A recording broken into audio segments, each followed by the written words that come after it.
Hi folks, you're with Tacitus today, your pushback channel. Thank you for joining this live stream.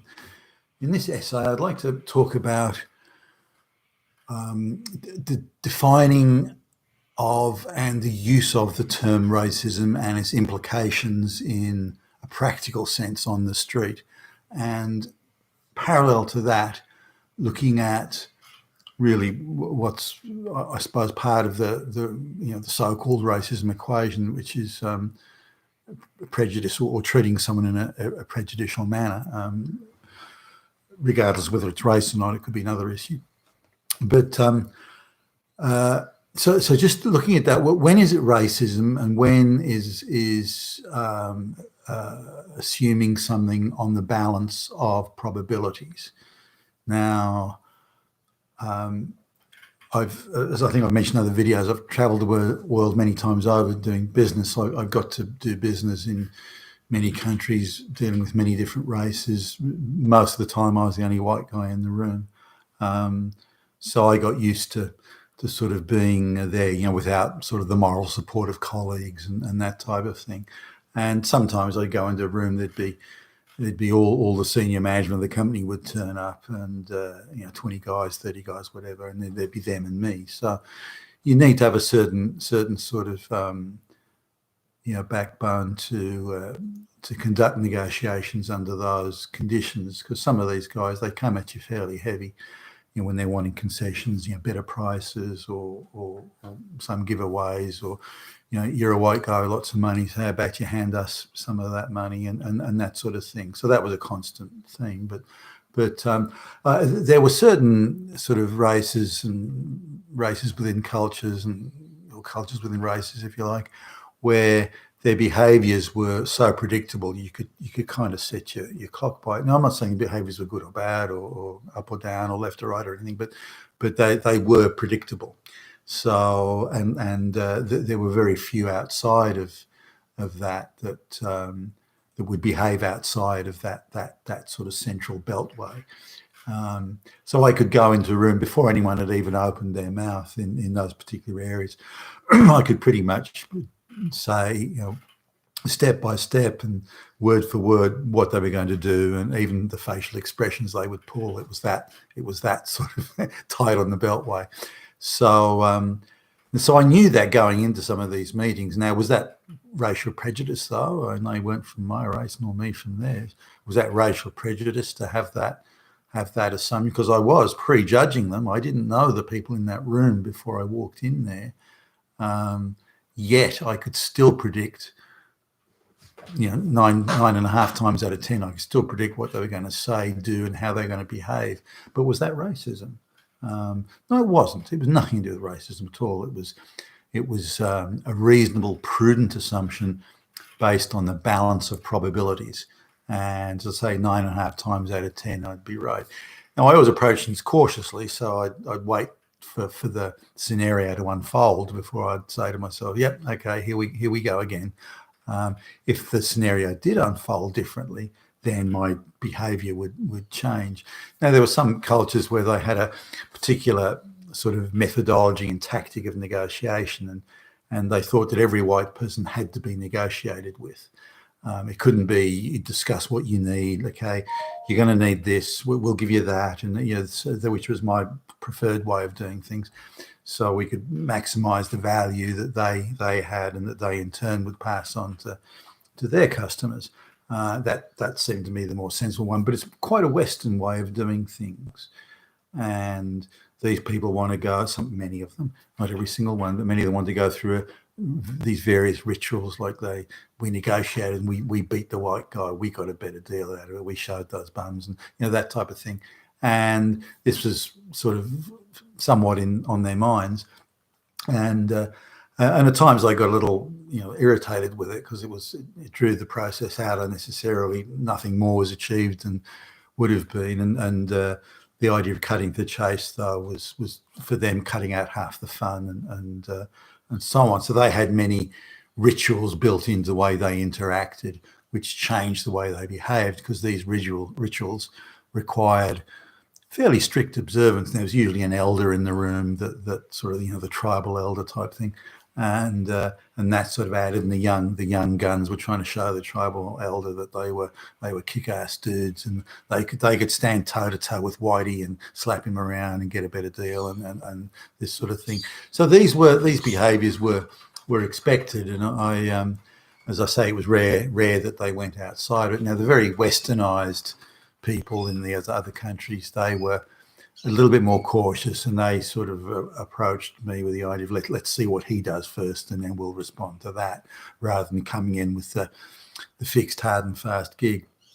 And that worked well, because then I could respond to them, and we'd usually find a middle thing. But those were the Westerners. Those were the ones who'd worked for Western companies for many years. They'd been educated in the West, maybe even done senior high school as well as college in the West, and their family home was one where Westerners were frequently entertained and had over for dinner, and so they were quite Westernized. That was a little bit different, but it wasn't prejudice at all. It was, or racism or anything like that, to assume that on balance of probability, different races will behave in different ways. And bear in mind, this is business more than social, so it narrows the belt a little bit even further, because it is commercial rather than purely social. So, but nonetheless, we. I went through the motions of these people, but it wasn't racial prejudice in any way, nor could anyone level that.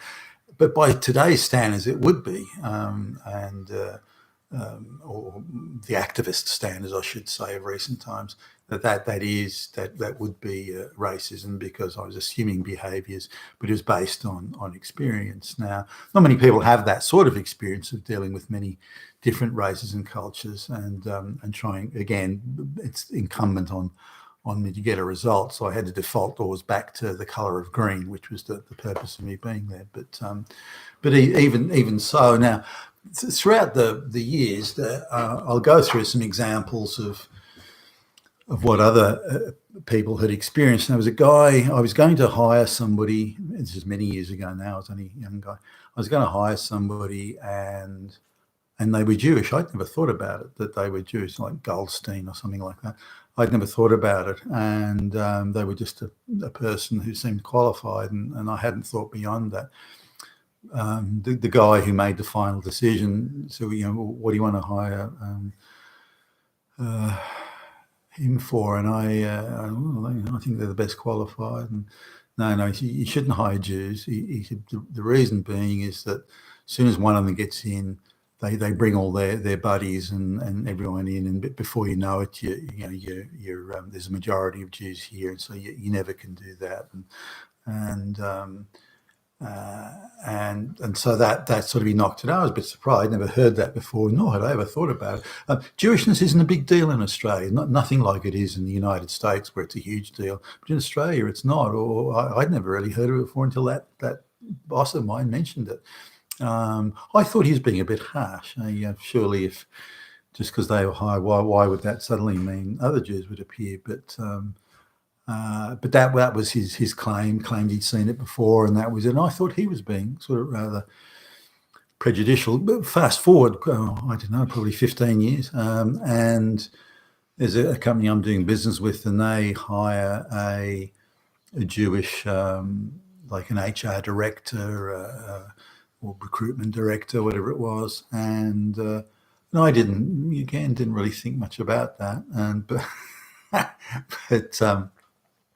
but sure enough, the majority of the people they were hiring were Jewish, and not only Jewish, but they were fairly activist in the Jewish space, and so they weren't just everyday people who happened to be Jewish, but they were Jewish and really walked around with this activist Jewish attitude, and so sure enough, all these Jews started appearing in the company, and it didn't affect me. They weren't my, I didn't have to work sort of alongside all of them, so I thought there's no great shakes to me. But I remembered what that guy had said and saw it playing out. So was what he said anti-Semitic or anti-Jewish, or this, or was he Hitler? Like what was he? But because his assessment of what would happen is exactly what did happen years later.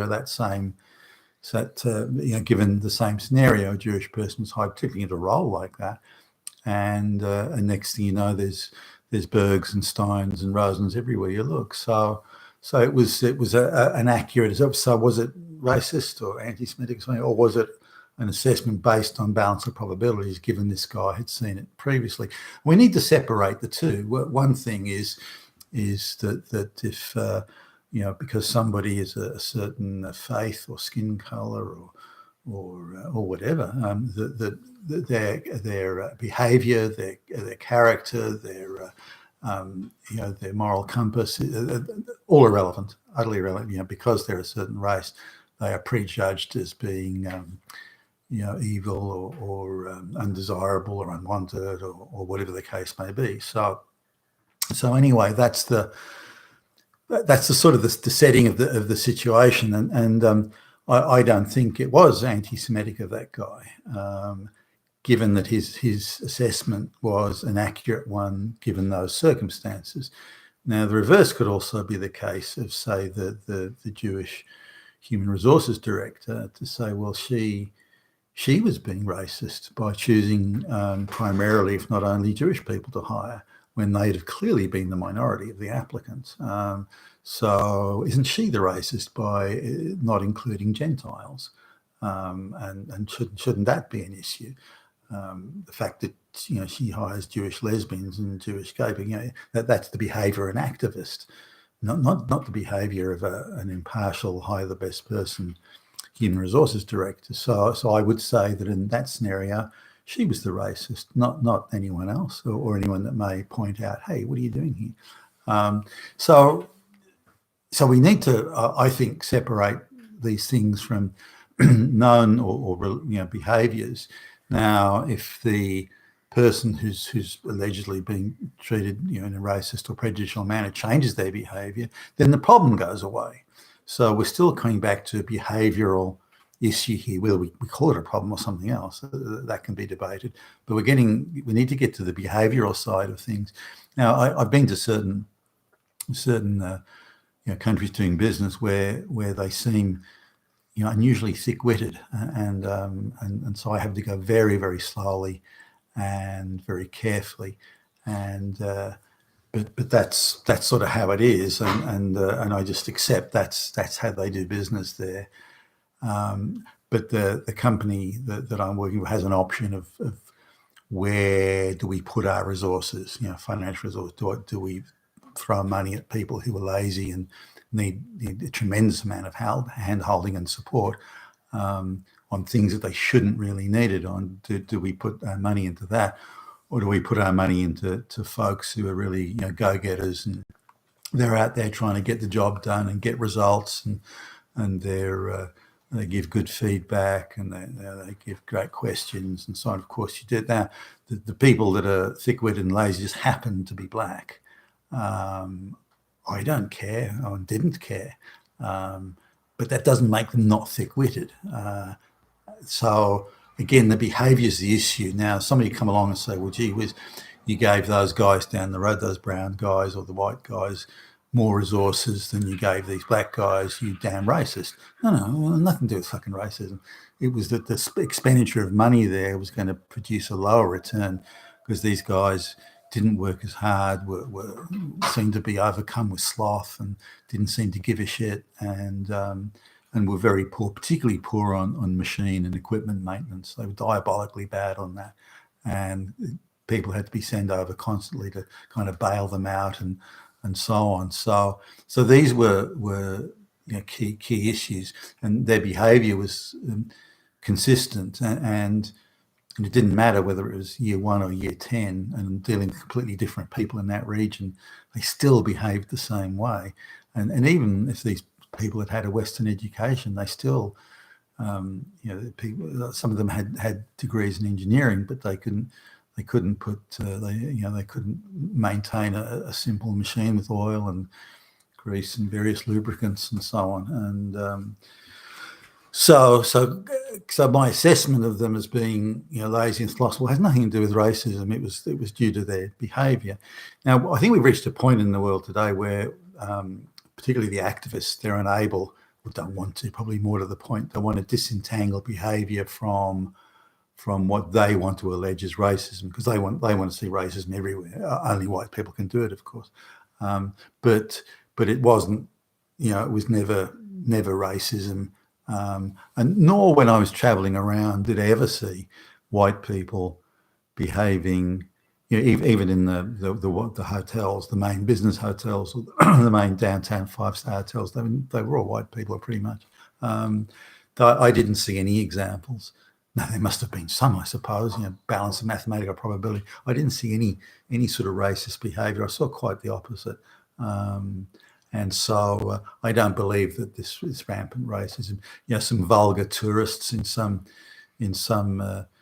cheap 2-star accommodation tourist spots, sure. I doubt that their behaviour would be bad, particularly when they get drunk and all that sort of stuff. But certainly in the business sense, right? I never saw it. And so I don't believe that the racism card actually exists as the leftist globalist funded activists try to say. But I do believe there are behavioural differences between different groups and races and cultures and so on. And sometimes these behaviours are not conducive to, say, doing business, or not conducive to any sort of reliability or dependability or those sorts of things. And that has implications for how they interact with Westerners, or indeed other groups around. The racial animus and lack of harmony in places I've been, where there are different tribes of blacks or different tribes of brown people and so on. They don't get on very well, and their behaviour to each other is most unpleasant. So the idea that it's white people only doing it, again, is absolute and utter nonsense. But I think the balance of probability and behaviours is such that we mustn't get it mixed up with prejudicial behaviour without there being any evidence or balance of probability or something saying that black people are this, or brown people are that, or anything like that. I don't think that's the case. Now I noticed in certain other countries where there was in some of the Latin countries where the elite tend to be quite European, really. We were looking at putting up a factory, and I was looking at hiring certain people, and the elites there would, no, don't hire the, as they called it, the povere or the rotos or the or the plebs. Don't hire them to do that sort of work. They're only good for sweeping the streets and so on. So this was their own people were being extremely prejudicial to their own fellow citizens, and I thought that was a bit strange. But the little bit of experience I had sort of on the street with I don't dispute it. Their position was accurate. Again, was it racism or prejudicial? No, it was based on experience. Would there be outliers and people who are not? Like, sure, there would be. But if, say, you're hiring somebody and you get a bunch of CVs on your desk and you've got to make a decision, can you interview everyone in the world? You can't. So you have to say, well, on balance of probability, I've got so many hours to do interviews. On balance of probability, the person with 3 heads and 2 left arms and from Mars, they're going to be the best option for this job, and the rest of them, on balance of probability, less so. But is that racism? No, it's not. Nor is it unconscious racism or unconscious biases. It's the balance of probability, and it's real. Now, if you look at certainly my experience, if you look at the affirmative action hires, as soon as you see affirmative action hire, you kind of know that in again, 9 times out of 10, it will be a low quality hire. They could have done much better, but they've given it to someone low quality. Now, again, will there be outliers? Sure, there'll be. But on the balance of probability, affirmative action only results in low quality hiring. And so the whole racism card as it's played is bullshit, and the globalists are purposely pushing it to divide us along social lines. You've been with Tacitus today, your Pushback channel, and thank you for listening.